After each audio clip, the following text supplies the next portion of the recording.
Welcome to KROSS BARZ, the podcast where we discuss interesting topic while alternative perspective. I am your co-host, Big O, and I have with me... Tanae is back in the building one more time with Coach Dawn Thornton. She brings the fury and the fashion to the floor. She's making history. Give it up for Coach Dawn Thornton, y'all. Give it up. Okay. Ma'am. Oh, I forgot to say, am I soror? Ooh. Yes, ma'am.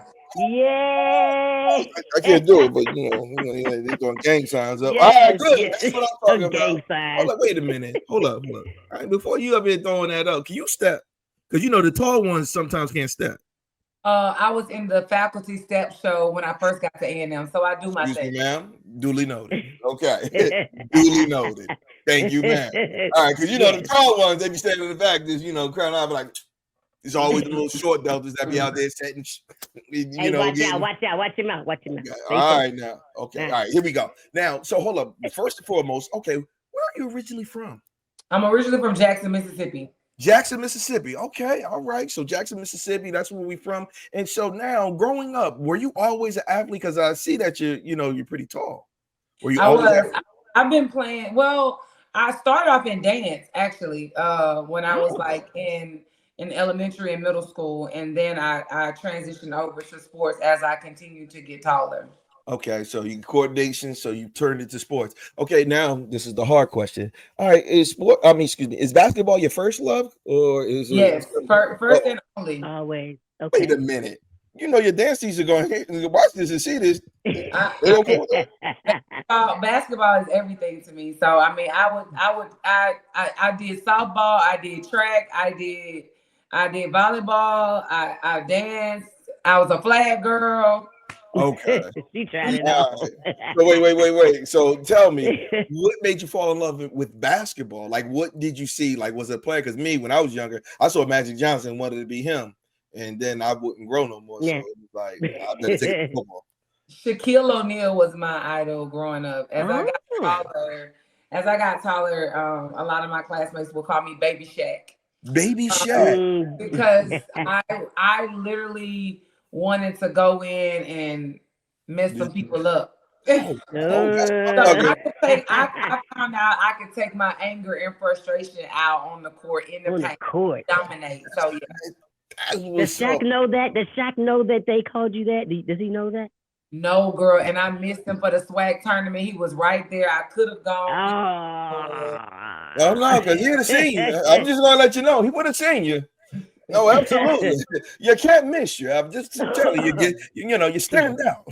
Okay? Absolutely. So now, okay, Baby Shaq, you in there, the little girls up there can't really handle you. So now you out there dominating on the court. So what schools were catching your eye when you were in high school? Because I know that being tall, being an athlete, multi-sport, that's what a lot of coaches are looking for. What schools did you, look at to attend? So I came off a great ninth grade season, really trying to get my feet wet. I played with an elite Nike team, and I tore my ACL the summer going into my 10th grade season. Playing with some boys at the YMCA. I always play with guys, and so I tore my ACL, horse playing with them, and that was a little tragic for me. After that, I started my rehab, did everything I was supposed to do. Southern Miss was on me, Lafayette, La Tech, UAB, all of those schools. You got options. A lot of them. And then I tore my ACL my 12th grade year. And so when I tore my ACL my 12th grade year, I had to go JUCO. Was it the same knee or different? No, the other knee. I tore it like the third game of the season, and all of the offers, everything, the phone stopped ringing, 2 torn ACLs, as a post player, nobody really wants to deal with that.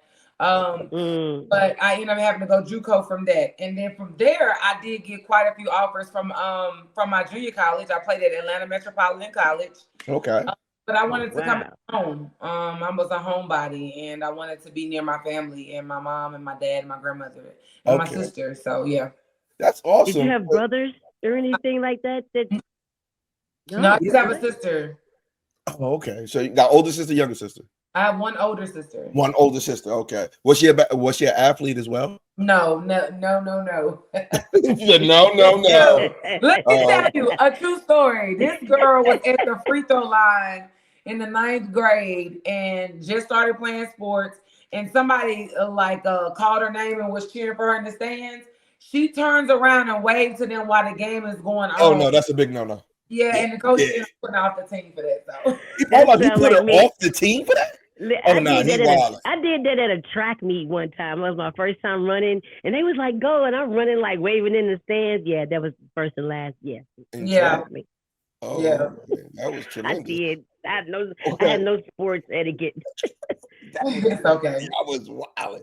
So now you're a homebody, and I'm just being honest. You say you're a homebody. You wanted to come back to Mississippi because I want to really know, like, you weren't like saying, "Hey, man, I want to get out of here. It's rough." Or what was your experience in Mississippi? Because I'm a northerner at birth, so I have preconceived connotations of what the Mississippi and Alabama is. Right. But tell me your experience. I never experienced any type of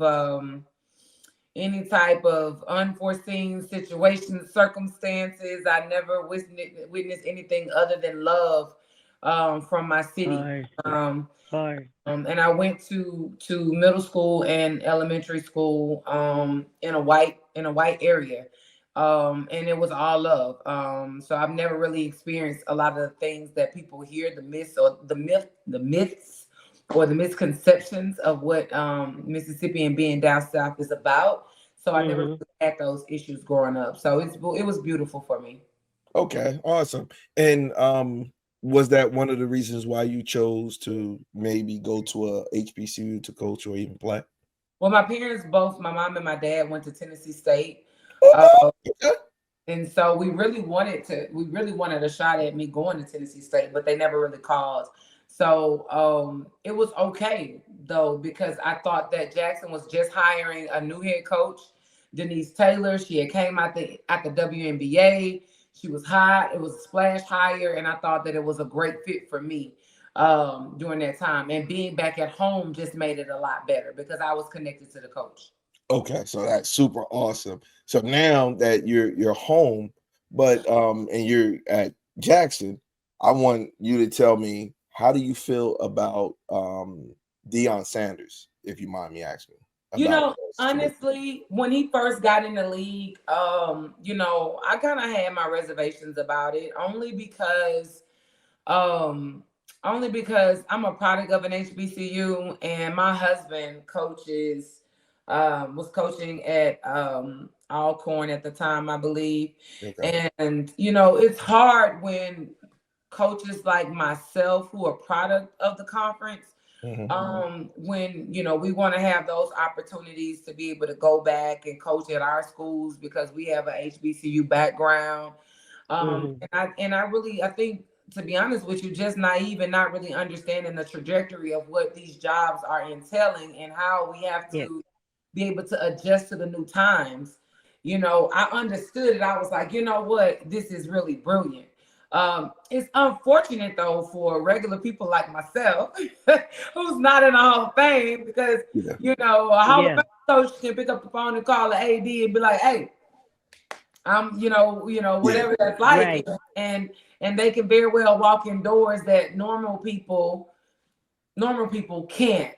But once I was able to kind of open my mind and get my feelings out of it, I thought it was very brilliant for A.D. Robinson to be able to really and truly bring someone in like Coach Prime. He did a phenomenal job of rebranding the school in itself. And just bringing the attention to Jackson State, taking care of the athletes, making sure all the other sports were able to eat and taking care of them and giving them the resources and the connections that they need. And so it was really beautiful. I mean, I think that it was a grand slam on the hire as far as them bringing them in. And so I like to think that a little bit of what I'm doing now with branding myself is from what I paid attention to from Coach Prime. So that was a great opportunity for the community and for our HBCUs as a whole.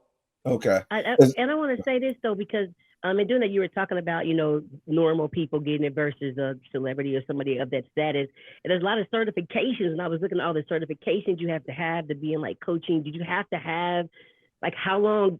What certifications do you have to have, if any, to coach? I know I read something about the Positive Coaching Alliance, and then the WBCA. Did you have to get any of those things to coach? No, you don't. So many years. You don't? No, no. All of those other things are additives after you get in the door.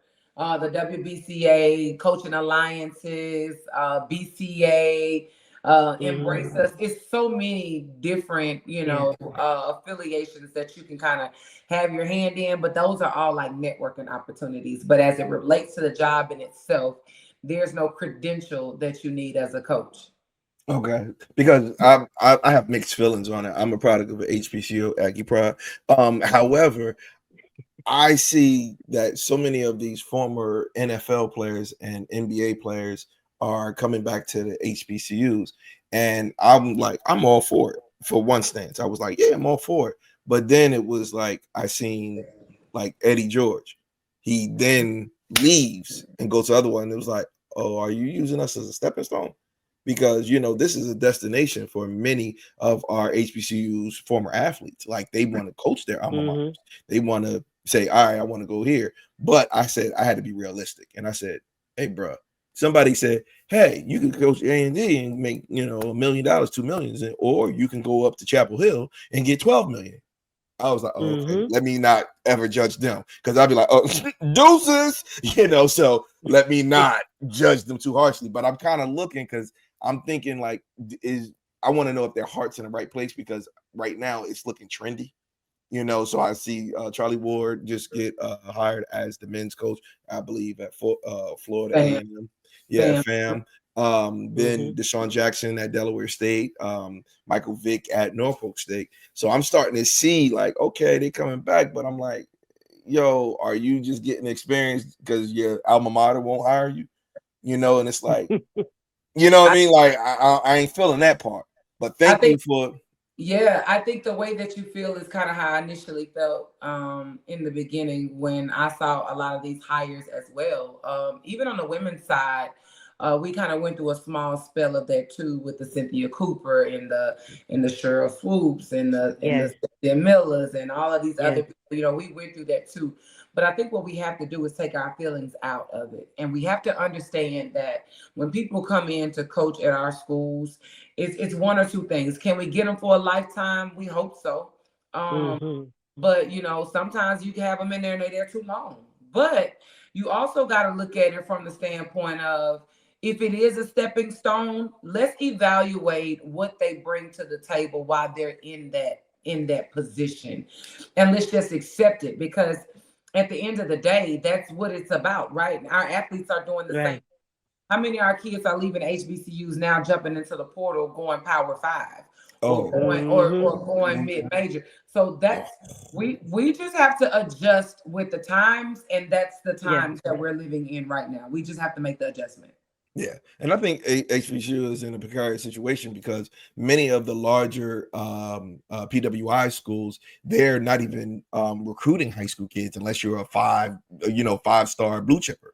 And I'm like, HBCUs are in this great situation where, listen, you can get kids that sometimes may not even went or considered it, because people are not choosing so many high school kids because they have to compete with grown men now and grown women. So that whole situation, like if they change the paradigm and say, all right, we're going to recruit mainly, high school kids and, homegrown, you know what I mean? And grow it organically, like, how programs I think should be. I like that student athletes are getting their money, but I think something has to be done with this because, there's no accountability on any part. And that's kind of like sucks, because as a fan, I promise you, I love college basketball and football more than the pros. Like, I religiously love college basketball and football. Growing up in the 80s, everybody was Georgetown fans. If you had a Georgetown jacket in the 80s, somebody was trying to rob you. You had a starter jacket, Georgetown. And many people don't even realize that the first Jordans, the reason why Jordans, those were the old Hoyas, because they used to have Hoyas on the back of them. Yeah. So some people don't even realize, because Michael Jordan, was like, I thought Georgetown was a black school, right. back in the day, because all the brothers are seeing Johnstown. It's a trend. It's a trend. Yeah. Right. So now, you start seeing the transition, but at the same time, I'm like, whoa.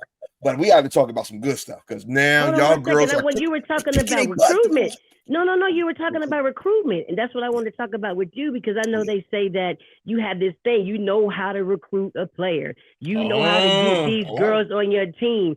So my question to you how do you tailor your recruitment approach to appeal, like specifically to like the women student athletes? I know you said you have some recruits in the day. Like, did you tailor it a certain way? What do you look for? That dog. Bars. So we want to be able to. One thing I like about the portal, and I really don't want to share too much, because some coaches really be paying attention to what we be saying when we on these. Yeah, don't spill all the sauce. Don't spill all the sauce. Sprinkle. I've been around this conference long enough to understand recruiting cycles.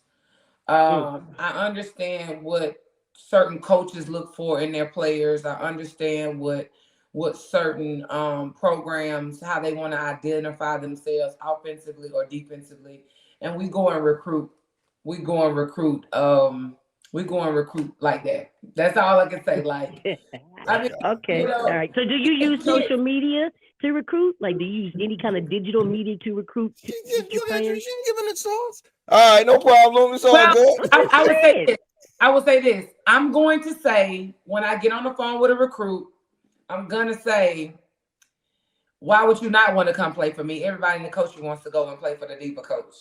Okay, so now, all right, the recruitment process, but we got to talk about this WNBA, because right now, you women are on fire. I was watching, I'm just giving it 100. For the last 3 years, I watched the women college. I was like this.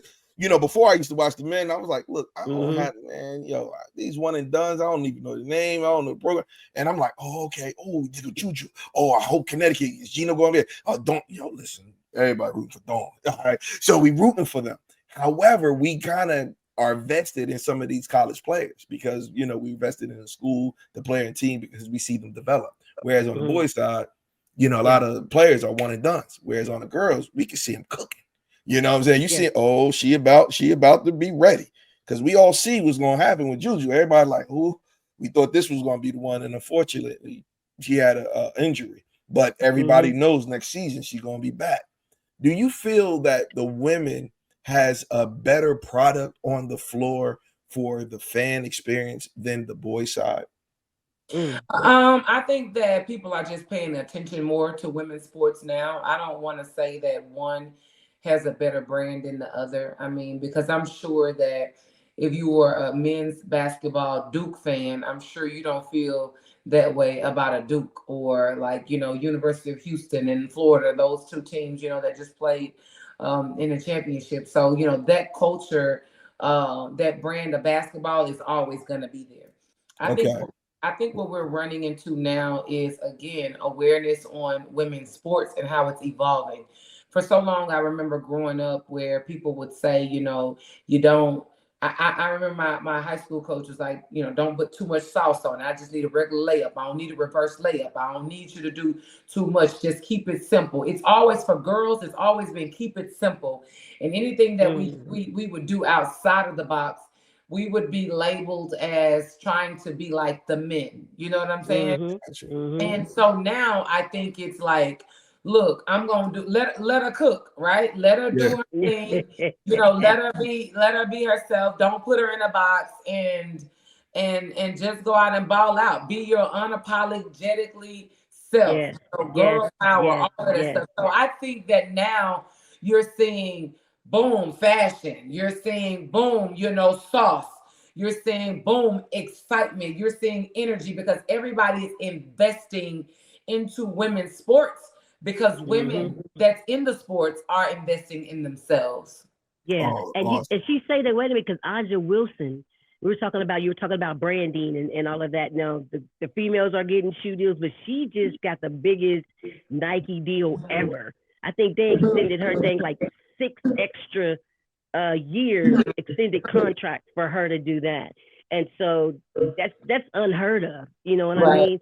And then for you, you know, like you were talking about, you know, what you wear, that's a big thing. Some people were saying she shouldn't wear that on the court, that's distracting. Other people are like, bring it, keep wearing it. You know, do you have a stylist? And then with your branding that, like I read it when somebody wrote it, like the outfits and the clothes that you wear are intentional in everything that you do. Do you have a brand? Are you planning on getting some glasses or something like that? Well, we have a lot of collaboratory relationships that we've done some collabs with a few people before. I am in conversations with a few people about some things that we're talking about launching this summer. But yeah, I do have a stylist. Tanya Pugh at 16 Cross Piercing is a wearable art gallery located in Birmingham, Alabama. I connected with me, and it was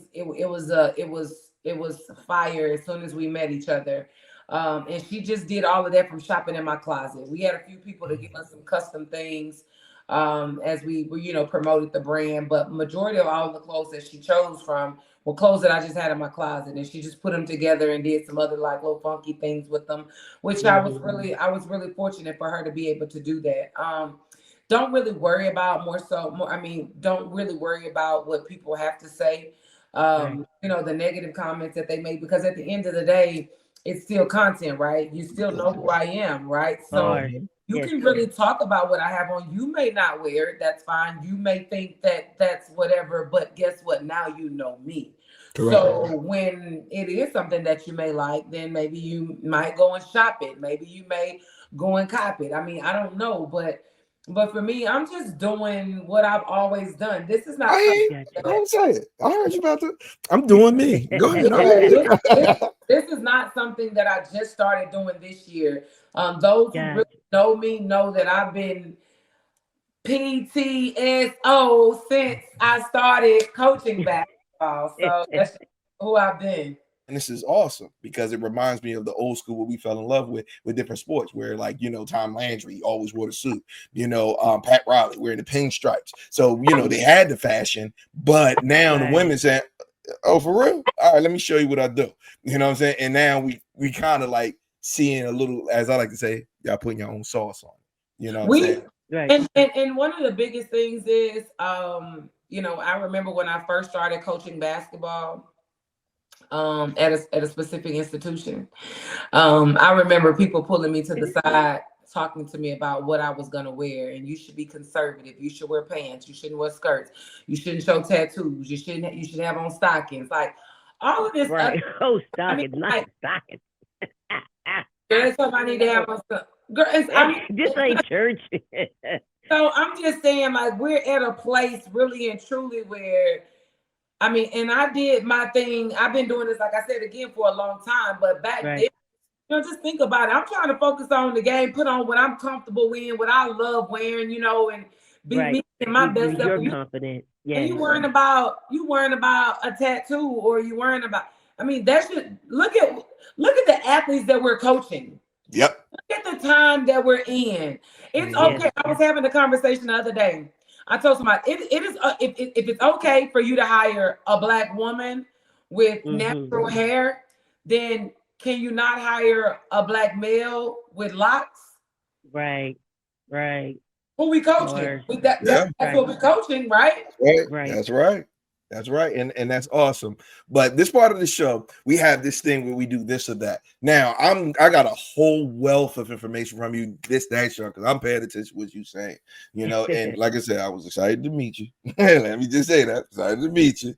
All right.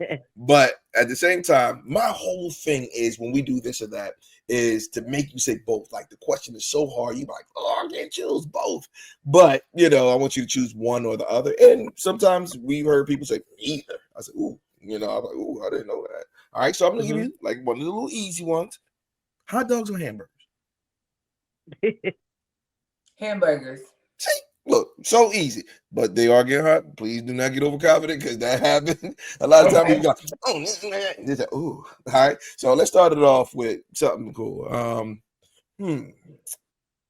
Okay. Angel Reese or Caitlin Clark? Angel Reese. Okay. All right. Okay.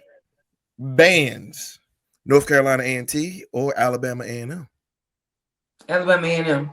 Oh God! No. All right, I thought that was an easy one. All right, here we go. All right. Okay. Walter Payton or Barry Sanders? Walter Payton.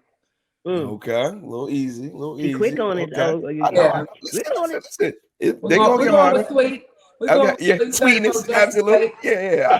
I got you. Okay, look. I'm get you. Look, I'm gonna get it. Watch. Okay. Jerry Rice or Randy Moss? Jerry Rice. See, look. We knew that because she's from West Virginia. That's what I do. All right. Look. I'm gonna get her. Cinnamon Toast Crunch or Apple Jacks? Neither. Grits or oatmeal? Grits. I'm from Mississippi. Listen, we've heard some things. With no sugar. With no sugar. Salt and pepper and butter. No sugar. Do you do cheese too? Because people put cheese in it. We always have they put the cheese. We do use cheese in the grits. Okay, we got to talk because you make me laugh. All right, look. I'm gonna get it. Watch. Okay. The New Orleans Saints or the Dallas Cowboys? New Orleans Saints. I was a Deuce McAllister fan out of Ole Miss. All right, I gotta give it. All right, Patti LaBelle or Aretha Franklin? Riri. Yeah. Okay. Can't be doing too much. Riri don't She goes straight to the. Okay. Look. I'm gonna get it. Watch. This is all it. I got one. Okay. 3-6 Mafia or Hot Boys? Hot Boys. Ooh. Hot Boys. Yes. Okay. That's a good one. That's a good one.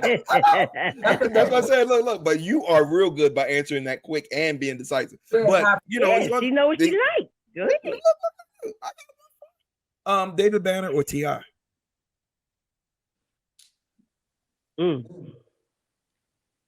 T.I. Oh, she put. You thought it was just a Mississippi thing. Yeah. And I wasn't really stuck. I was just thinking about hits. So I was thinking about like his songs. So what you that guy is phenomenal. Yeah. That guy is phenomenal. Okay. Look. Go get it. Tyler Perry or Spike Lee? Spike Lee. Ooh. Okay. I'm old school. Old school. Thank you for saying that. Maya Moore or Cheryl Miller? Cheryl Miller. Okay. Jordan or LeBron? Jordan. Hush. He want everybody to say LeBron. I ain't say nothing. He ain't say nothing. Okay. Look. Watch this. Steph Curry or Reggie Miller? Steph Curry. New school. Prolific shooter. Look. I'm gonna throw a curveball. Okay. Sue Bird or Diana Taurasi? Sue Bird. Ooh. Oh, I don't like this. All right, let's give it a big people now. Let's go to the big. Tim Duncan or Shaquille O'Neal? Baby Shaq. Baby Shaq. Even over Shaquille? Okay. Nobody can stop Shaq. Okay. I like that. Okay. Look. Let's give her another hard one. AI or Kobe? Kobe. You know what she likes. I like it. But look. But I see that she's messed, like she's little. I get her stuck on music. All right, Beyonce or Rihanna? Beyonce. Okay. All right. I'm part of the Beehive. You part of the Beehive? Okay. All right. Megan Thee Stallion or Glorilla? Yeah. We was just jamming to Glow. Glorilla. Whoa! Go! Listen. I don't care where I am. If Glorilla is on the radio, I'm up. I love Glorilla. You sophisticated women. We were just talking about that. We were just saying my wife bougie is I don't know what. And that glow, she's like, go. I'm like, you can't sing that. Like, Yeah. it makes me uncomfortable. That goes hard. Like, absolutely. Okay, all right. We only got three more, but I got to make these hard because you answer too quick. Like, they easy. You know what I mean? All right. Let me get one. Fried chicken or pizza? Pizza. Okay. I like a good pizza. I like it. All right. Okay, I got you. Okay. We're going to talk about superpowers. Okay. Read people's minds or able to fly? Able to fly. Ooh. Okay. I want to know why you pick able. No, you can't do that. No, okay. No, she can't do that. You see, you doing no. Okay, I got you. Okay, look. Going with the legends now. Vivian Stringer or Dawn Stelling? Ooh. I gotta respect the GOAT. I'm going with Vivian. Okay. Rutgers in the building. Okay. All right. First HBCU female coach. Big Final Four. Yes. That's correct. Absolutely. Yes, Cheney University. Absolutely all day. Step up. Okay. And I gotta get the last one. I gotta make it real last one. Good. Okay. Yeah, last one. I gotta make it good. Okay. All right. Okay, she's from. I got. You done stumped him now. Cause she a coach. Pat Summit or Gino Amirero? Oh, I messed up his name. Gino or Pat? UConn or Tennessee? Tennessee. Ooh. You going with Pat? Okay. Going with Pat. Wasn't no Porter when Pat was winning championships. Absolutely. It wasn't. But look, Gino's still winning. He is. Without the portal and with the portal. So that's why I always got to give my man respect. I say he's the greatest basketball coach. You know, I give him number one, Wooden number two, John Thompson number three, and then Big John number three, and then number four. I was like, I didn't want to give it to him, but I had to. I was like, Bobby Knight. Because Bobby Knight, you got to realize that Krzyzewski came from him, Izzo came from him, and Patino came from him, and Calipari came from that tree. I'm like, that's a crazy tree. All right. Yeah. So we did this or that, and I was trying to stay within my tune, and I was like, get this. I just got a couple more questions before we let you go, because you got to do something. As far as how do you prepare like your players to face like adversity, like on the court, off the court, without getting into trouble and all that? How do you prepare them to do that once you get them in? One of the biggest things that we've done is making sure that we can recruit character. Character matters. I haven't had to deal with any off the court issues really and truly with this team this past season. I think that I took on a job where I understand the brand. I understand what they contributed, what they brought to the table as far as how A&M wanted to be represented with the women's basketball program. I think I understood the assignment on that. And we just went and recruited young ladies that understood that, hey, we're gonna face some adversity, but we're gonna be some dogs. And so we always talk about adversity and what that looks like on a daily basis. So I think we just got it right, recruiting the right kids, bringing the right kids at the program within the program, and really being able to embrace what that looks like. Okay. All right. And that's awesome.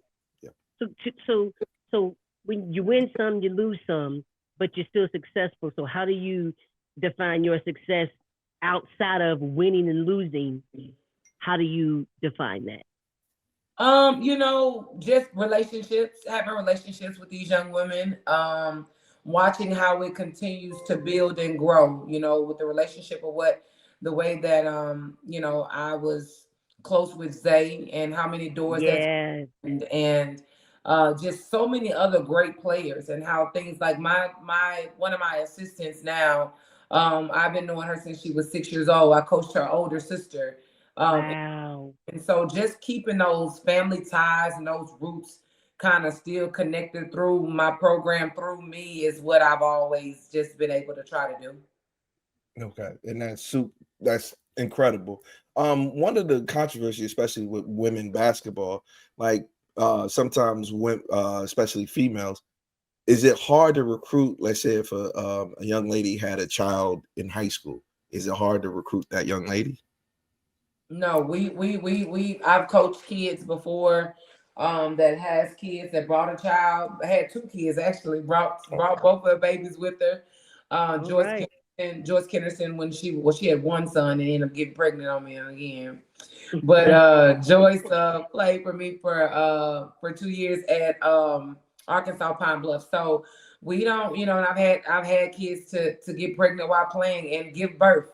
And so we don't shy away from that. I was a single parent when I first had my son. And so I understand the responsibility and the different type of I understand what that's like being a woman, you know what I'm saying, being a Black woman. Mm-hmm. And I wanted to still be that person to give young women an opportunity to, still do what they love to do. Absolutely. And that was something that I learned early in coaching, where coaches were tending to recruit a certain type of young lady in high school, and they were asking things that they wouldn't necessarily ask about young men. Yeah. And that's one of those unwritten things that coaches do. And I wanted to ask you about that because, I hear they do it more now, like, because, and, at the high levels, it's like, hey, you can't, we gonna need you, what I mean? So you can't take a year off. We really need you. And I'm like, man, that's tough because boys don't really go through That's women in general, jobs, everything. Yeah. They go I understand that, but think about, you got $1 million deal, NIL deal, and now somebody will say, because you having a child, they're going to take that away. I think college sports is moving straight to a business. It's about to all be business, and whatever that CEO, which is head coaches are now about to be CEOs of company of programs. Whatever that CEO is requesting of you, you understand it, and I think that that's fair. I think it's 100% fair. If that's what they want in their program, as the athlete, you have to go and find what fits you best. But if that's what you want, you running your program the way that you want to run it, then you have every right to do it. Does it make it right in certain situations? No, probably not. But it's your house. Ain't nobody tell you how to run your house. So tell me how to run mine. So I think that's the day and age that we're in right now. Absolutely. Right. And this is my last question is, what legacy do you plan, and you look back, what do you want them to say about Dawn Thornton after it's all said and done? What do you want to leave? Wherever she goes, whatever she touches, whatever that looks like, she's always going to lead the program 10 times better than it was before she got there. She's always going to make history. She's always going to be rooted in the community, and she's going to always be an advocate for her young women. And I want to be able to win multiple championships. I want to be all of that, but whatever God has for me, that's just kind of where I'm going to go. I'm going to embrace that journey, those steps, and what that success looks like for me, in his eyes, because there are people who coach 30 years and never win a championship. But there's people who coach 30 years and never impact the person's life, either. I'm here to transform lives and give young women an opportunity to use their platform through the gift that God has given them, and that's the talent of being a ball player. That's what I want to be able to do. All right. Any last questions before we go? If we can get out of here. Absolutely not, because I remember y'all told me stick to that time restraint and be on my best behavior. We can set up a part 2. Actually, let's do a part 2. Yes, definitely. We just had visits to come. We just kind of scheduled some visits this week, and I have to get my son from daycare before 6 o'clock. Is he like basketball already? Is he? Well, no, he plays football. He plays football, and we're training right now. We're training right. All right. Get him in soccer because the footwork. We're gonna do soccer, and we're gonna do like martial arts for the discipline. Ooh, yeah. Okay. And he's gonna do swimming this summer, so we can work on building up lungs and stuff like that and get stamina. All right. He don't even know it. He don't know. Like, whoa, that's all right. So shout us your social media. Where can we find you? Any new projects coming up? Well, everybody, you all can follow me at Dawn the Diva Coach on our Instagram platform, and just follow us for any type of follow me for any type of updates of what we got going on with our women's basketball program. But you know, there's some other cool things that you'll find out about me on my socials too. So y'all follow me. Hit the follow button. Yes, we'll do. All righty then. So I am Tanae, and that is Big O, and we are KROSS BARZ. That's KROSS BARZ. You can find us on all social media platforms: Instagram, YouTube, Facebook. Definitely thank you so much for blessing the podcast tonight, taking time out. We had the Diva Coach on KROSS BARZ, y'all. Y'all don't even know it. Thank you so much for blessing us. Good luck in your game. Everything. We're gonna link up again, y'all. We love ya. Hey.